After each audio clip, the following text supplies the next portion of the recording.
1971년 3월 한 기업의 설립자가 세상을 떠났다. 그가 남긴 자필 유언장. 내 소유 주식은 전부 사회에 기증한다. 아들은 대학까지 졸업시켰으니 자립해서 살아가거라. 회사는 전문 경영인에게 맡긴다. 모든 재산을 사회에 기부한 뒤 빈손으로 호련히 세상을 떠난 유일한 회장. 우리 대학 4학년 때 저희처럼 경영학 공부하는 사람한테는 새로운 자본주의를 실천하신 분으로 알려져 있었죠. 그러다가 71년에 돌아가시면서 전 재산을 사회에 기증을 하셨어요. 그래서 역시라는 생각을 저희가 하게 됐죠. 1926년 국내 최초의 제약회사 유한양행을 설립한 유일한 회장. 1936년 주식회사로 전환했고 한국 최초로 종업원 지주제를 실시했다. 당시에 이제 종업원 지주제를 도입을 할 때 유일한 박사가 얘기를 했다고 합니다. 이 회사는 내가 설립을 했지만 내 회사가 아니고 우리 직원들과 함께 가는 회사다 라는 그 표현을 했다고 해요. 제약업계 최초로 매출 1조 원을 돌파한 유한양행. 유한양행을 대표하는 장수약품은 82년 역사의 국민 진통 소염제 안티프라민이다. 그때는 그저 덮어놓고 어지가 저려도 통증이 느껴도 안티프라민 뼈도 바르고 원래가 그래서 그 안티프라민이 제일 좋았던 거야. 그래서 지금도 나이 많은 양반들은 어디 다치면 운동하다가도 이렇게 다쳐서 이렇게 피든지 붓든지 하면 안티프라민 바르는.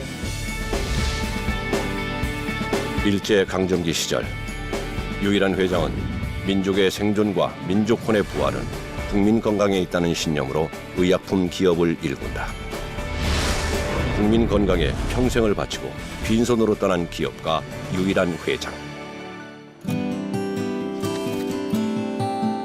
1895년 9남매의 장남으로 태어난 유일한. 남다른 교육열을 가지고 있던 아버지 유기현은 자신의 어린 장남을 홀로 연고지도 없는 미국으로 보낸다. 9살 유일한의 유학 생활은 이때부터 시작됐다.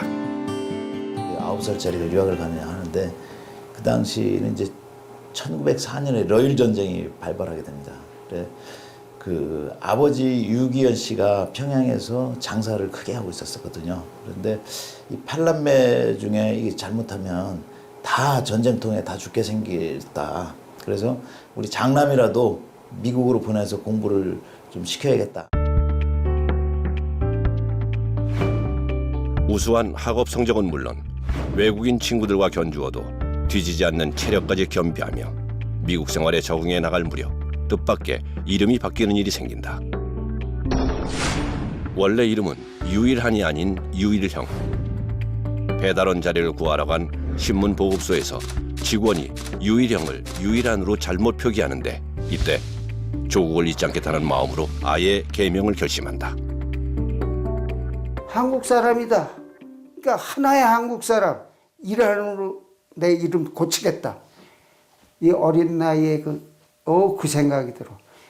고국으로 아버지한테 편지를 쓰지. 내가 이래서 일한으로 해서 근데 내가 생각하기에 나는 한국 사람이라는 걸 표시해서 일한으로 고치고 싶다. 그랬더니 애비가 지어진 이름 함부로 고치고 부르렁이 떨어질 편지가 올 줄 알았는데 아버지 편지가 엉뚱해.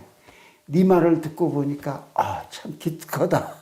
그러면 앞으로 태어나는 너희 동생도 형자 돌림자를 말고 학렬자로 한자로 오겠다. 1910년 나라를 빼앗긴 후 일본의 통치가 시작되고 조국을 되찾기 위한 독립운동이 전개된다. 미국에서 대학교 졸업반이던 유일한은 필라델피아에서 열린 한인 자유대회에 참여하게 되고 여기서 독립운동가 서재필 박사와 각별한 인연을 맺게 된다. 유일한 박사가 아주 젊은 청년이었죠. 미시간 대학 다니던 그 젊은 청년이 같이 합류하게 되고 이제 30년 나이 차가 있죠. 서재필 박사와 우리 유일한 박사님하고. 하지만 이 우곡으로 뭉친 두 분이 정말 아버지와 아들 같은 그런 관계를 맺게 됩니다. 1926년 유일한이 미국 생활을 접고 고국으로 영구 귀국을 결심했을 때 서재필은 버드나무 목각 하나를 선물한다. 모진 비바람에도 꿋꿋한 고국의 큰 버드나무가 되라는 뜻을 담았던 것이다. 그 후 유일한은 버드나무를 유한양행의 심벌로 삼게 되고 현재까지 이어오고 있다.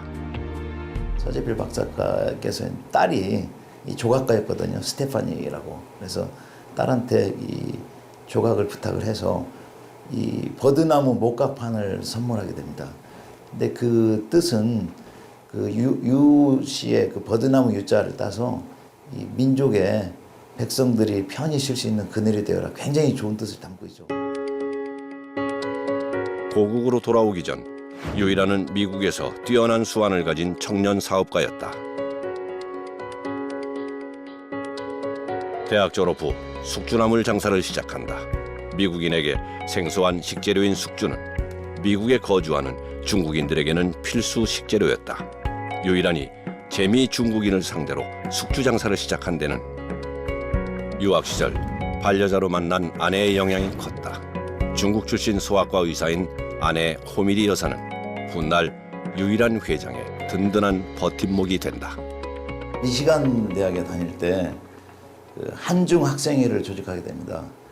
당시에는 그 미시간대 유학 중이던 한국 학생이나 중국 학생들이 아주 극소수였기 때문에 그 어떤 백인들의 그 인종차별도 있었고 그렇기 때문에 같이 모여서 서로 애환도 나누고 서로 이렇게 끈끈한 정을 나눴던 그런 모임이었습니다. 그때 만난 분이 이제 호미리 여사입니다. 당시 미국에 유통되던 숙주는 상태가 그닥 좋지 않았다. 문제는 신선도를 일정하게 유지하는 것이었다. 유일한은 숙주의 신선도를 보여주기 위해 유리병에 숙주를 넣어 판매한다. 그러나 유통 과정에서 깨지는 사고가 빈번하게 발생했고 안전하면서도 신선한 저장 방법이 절실하게 필요했다. 그때 이렇게 그 중국인들 요리하는 걸 주방에서 보니까 이건 후라이팬에다 모두 기름에서 시작해서 기름이거든. 근데 그 기름이 어떤 때는 그 불이 강할 때 어떤 건 약하게 그 불의 예술이라는 걸 보고 신기해한 적이 있거든. 좋다. 그러면 이제 숙주나물도 좀 오래 유지하는 방법을 불로 그 숙주나물을 오래 유지하는 그걸 열처리 방법을 알아내. 유일한은 국리 끝에 뜨거운 물로 숙주를 데치는 방법을 고안 통조림을 만들어 파는 라초이 식품회사를 설립한다. 숙주 통조림에 대한 반응은 뜨거웠다. 통조림을 사려는 사람들은 점점 늘어나기 시작했다. 회사를 세운 지 4년 만에 기업가로 당당히 성공. 그의 성공 신화는 한국에까지 전해질 정도였다. 그 중국 음식의 그 기술과 비밀을 해서 그 숙주나물 요리법도 담고 또 이 숙주가 몸에 어떻게 좋은지 그런 내용까지 담아서 이 홍보를 했는데 엄청난 반향을 일으키게 되죠. 그래서 그 몇 년 안 돼서 50만 달러라는 연간 50만 달러면 좀 어마어마한 금액인데 미국에서 100만 자동차의 반열에 드는 그런 상황까지 이르게 됩니다.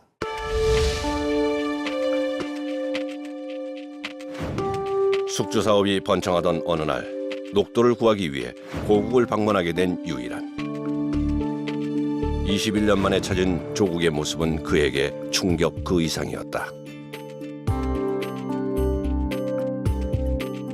미국에 돌아와서도 헐벗고 굶주린 고국 동포들의 모습이 머릿속에서 떠나지 않았던 유일한. 고민 끝에 그는 한국에 돌아가는 것으로 마음을 정한다. 영구 귀국을 결심한 것이다. 서재필 박사가 한국에 가거든 꼭 이 사람 한번 만나보고 와라.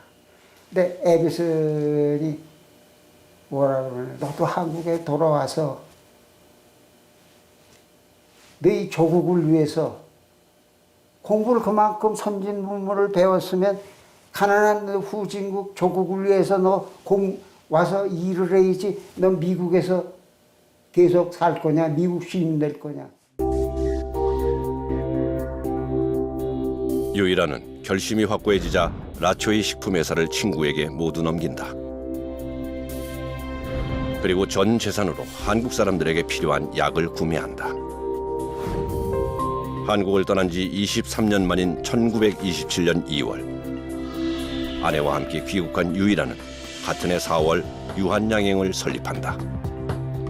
그때만 해도 한의사밖에들 없고 뭐 그저 양의사라면 뭐 일본 외정치 하에서는 일본 사람들 약국이지만 이 양반이 저거 할 때는 일본 약국도 별로 뭐 이렇게 많지 않았을 거예요. 지금에 이제 그 세브란스에서도 저 뭐 교수로도 와달라고 그러고 뭐고 해도 다 받아가시고 이제 제약회사를 설립하신 거죠.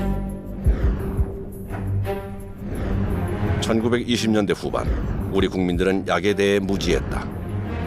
이런 점을 악용한 제약업계는 온갖 허위 과장 광고로 국민들을 더욱 혼란시키고 있었다.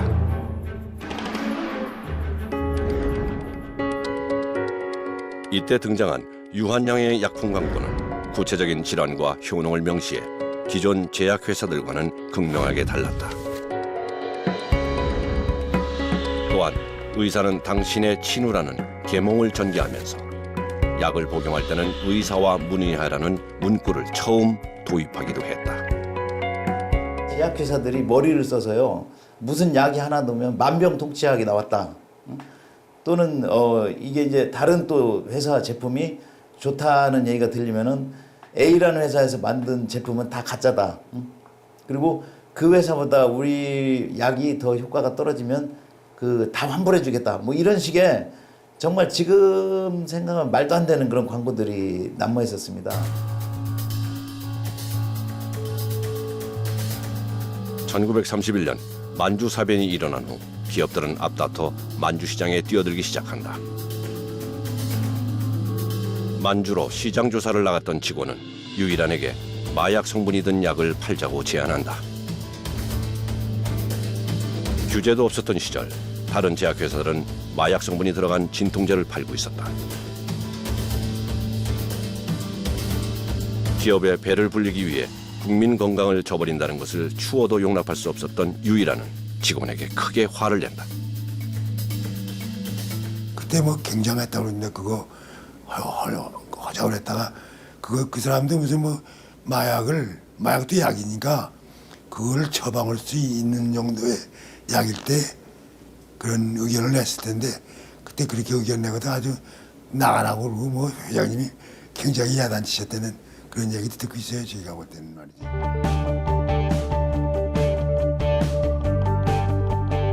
약을 수입해서 파는 걸로 만족할 수 없었던 유이라는 직접 약을 만들기로 결심한다.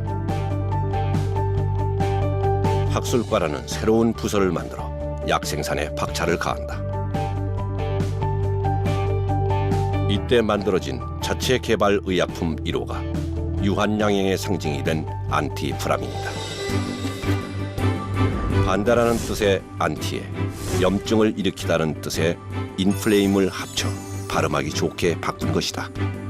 이 약은 이제 호미리 여사가 이제 한국에 와서 남편이 사업을 하는 동안 본인은 그 건물 2층에서 이 소아과를 열어서 애들을 이제 진찰을 하고 또 처방을 하고 이런 일을 하게 됐는데 이 한국 애들이 이게 다치거나 삐거나 이렇게 오면은 약이 없었거든요. 그래서 그 호미리 여사께서 이런 약을 좀 개발하자.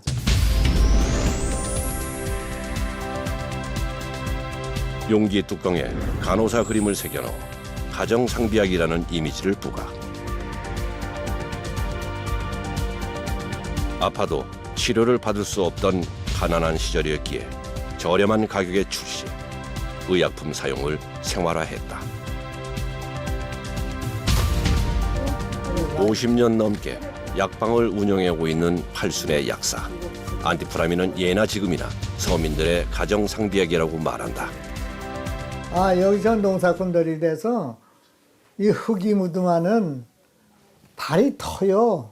발뒤축이. 그러면 그거 바르는 거야. 그러면 아주 좋지. 그게 터서 저녁이면 아프거든. 그러면 그거 바르면 좋죠. 그래서 그 안티프람이 그렇게 많이 썼던 거지. 한국 전쟁 후 우리 국민들은 가난과 배고픔에 허덕였다. 제대로 된 영양은 꿈도 꾸기 어려웠고 당시 미국의 원조로 들어온 옥수수 가루를 배급받아 줄인 배를 채워야 했다. 그러다 보니 비타민 결핍증이 나타나기 시작했다. 비타민은 사람 몸속에서 합성이 되지 않습니다. 그러다 보니까 반드시 밖에서 우리가 식품으로 먹어야 되는데 전쟁 상황에 식품으로 먹을 수 있는 것이 별로 없잖아요. 사실 굉장히 힘들고 대부분은 뭐 간신히 끼니를 때울 정도의 상황이었기 때문에 비타민 결핍을 채울 원료를 찾던 유한양행 연구진들은 생선을 보고 아이디어를 떠올린다. 생선 간의 지방류, 즉 간유가 영양 결핍을 막는 약품 원료가 되기까지 수십 번의 실패 끝에 드디어 비타민 제조에 성공. 저렴한 가격에 출시되어 전쟁으로 피폐해진 국민 건강에 기여한다. 비타민을 어디선가 만들어야 되는데 합성을 하면 상당히 싸게 합성을 할 수 있었겠지만 그런 합성하는 기술이 없었고 또 이 간이라는 생선의 간이라는 것이 사실 작지만 굉장히 중요한 부분이고 이 안에 중요한 성분이 있다는 것을 이미 알고 있었기 때문에 이 원료들을 이용해서 비타민을 만들어 보자 이런 아이디어를 떠올렸던 것 같습니다. 제약업계의 선두를 달리던 유한양행이 1967년 드링크제를 앞세운 동아제약에 1위를 내주는 사건이 발생한다. 다른 제약업체에서도 앞다퉈 드링크제를 출시하면서 유한양행의 매출은 눈에 띄게 감소했다. 1930년대부터 지켜온 독주 체제가 무너지고 만 것이다. 사내에선 긴급 회의가 열렸다. 드링크제 출시로 부진한 매출을 만회하자는 의견이 우세했다. 하지만 건의를 들은 유일한은 이번에도 회사의 이익이 아닌 국민 건강을 선택한다. 카페인 성분 넣고 또 이 타우린 또 비타민 성분 이렇게 넣어서 반짝 효과가 있거든. 이렇게 마시면 마치 지금 기분이 업되는 듯한 그리고 피로가 싹 가시는 듯한 인상을 주지만 사실은 유일한 박사가 볼 때는 저거는 그 어느 인체에 전반적인 에너지를 향상시키는 데 도움이 되기보다는 순간적으로 이 에너지를 주는 듯한 인상을 주는 약이다. 유일한의 평생 소원은 한국인 체질에 맞는 맞춤형 영양제를 만드는 것이었다.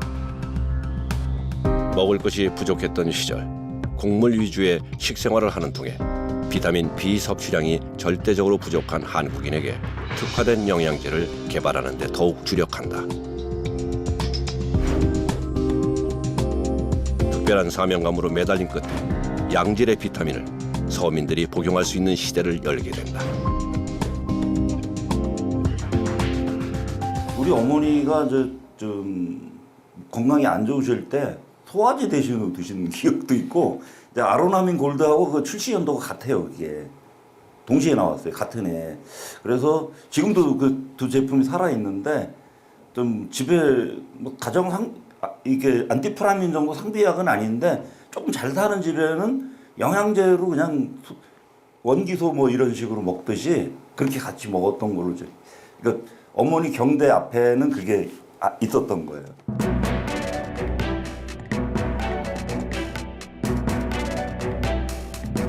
기업의 정치자금 헌납을 강요하던 1960년대 유한양행 역시 정부로부터 정치자금 압박을 받는다. 하지만 유일한은 기업의 이유는 국민을 위해 사용해야 한다며 정부의 요구를 끝끝내 거절한다.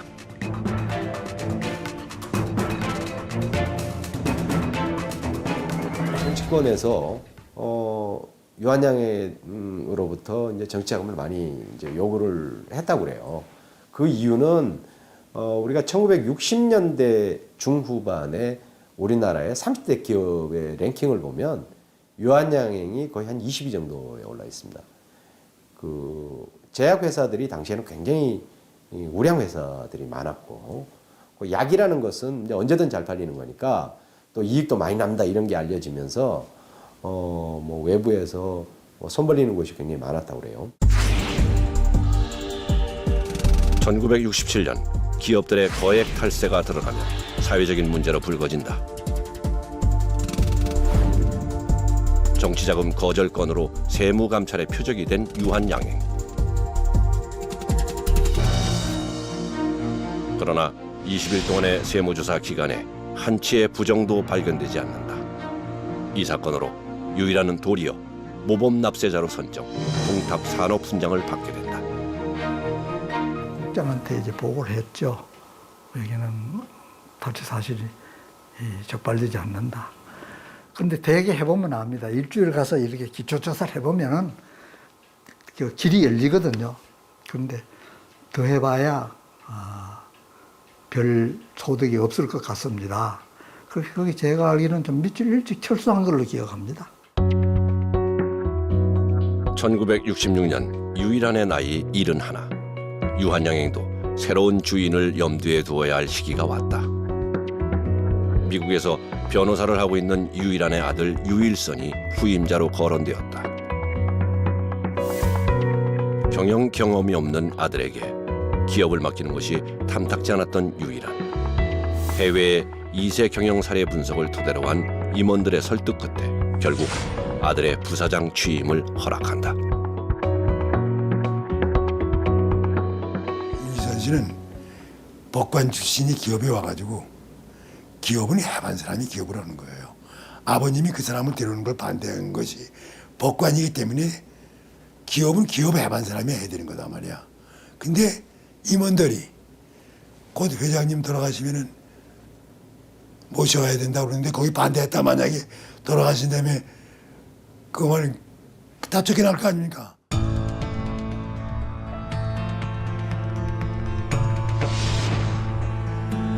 가족과 기업의 이익보다 나라와 국민을 먼저 생각했던 유일한. 그러나 아들 유일선의 관심은 오로지 기업의 성장뿐이었다. 아들은 아버지를 도무지 이해할 수 없었다. 결국 부자지간의 갈등의 골은 깊어져만 갔다. 그리고 1969년 가을, 유일한은 한마디 상의 없이 아들 유일선을 부사장직에서 해임한다. 내가 반문을 했거든요. 회장님 친척이라고 그래서 능력 없는 사람을 채우는 것도 문제지만 회장님 친척이라고 해서 능력 있는 사람을 내줬는데도 그것도 문제가 되지 않습니까? 근데 그렇게 질문을 했어요. 그래서 회장님이 내가 임자만큼 몰라서 그래. 그리고 화내시더라고요. 내가 살아있을 때 다 정리를 하고 나가야만 영원히 젊은 교회로서 운영이 되는 거다 말이지. 기업인보다 교육자가 평생의 꿈이었던 유일한은 유한 중고등학교를 설립한다. 일본의 억압 속에 제대로 교육받지 못했던 아이들을 위해 학교를 짓고 싶었던 그의 꿈이 이루어지게 된 것이다.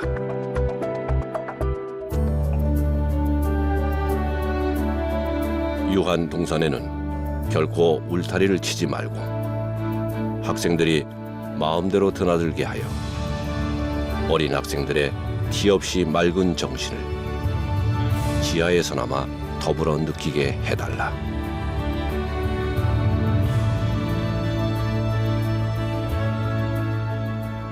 윤리 사회 책임 경영을 하시는 분이 어떤 악조건 속에서도 존경받고 성공할 수 있다는 것을 잘 보여주셨고, 특히 전 재산을 기업가 본인을 키워줬다고 생각하는 사회에 기증하고 돌아가시는 게 우리 경영학도들한테는 아주 감명 깊은 일이었죠.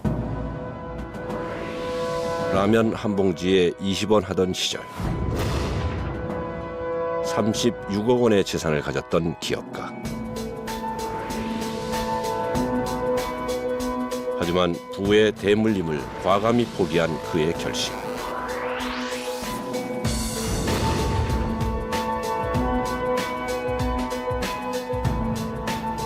그에게 남은 것은 낡은 구두 2켤레뿐이었다.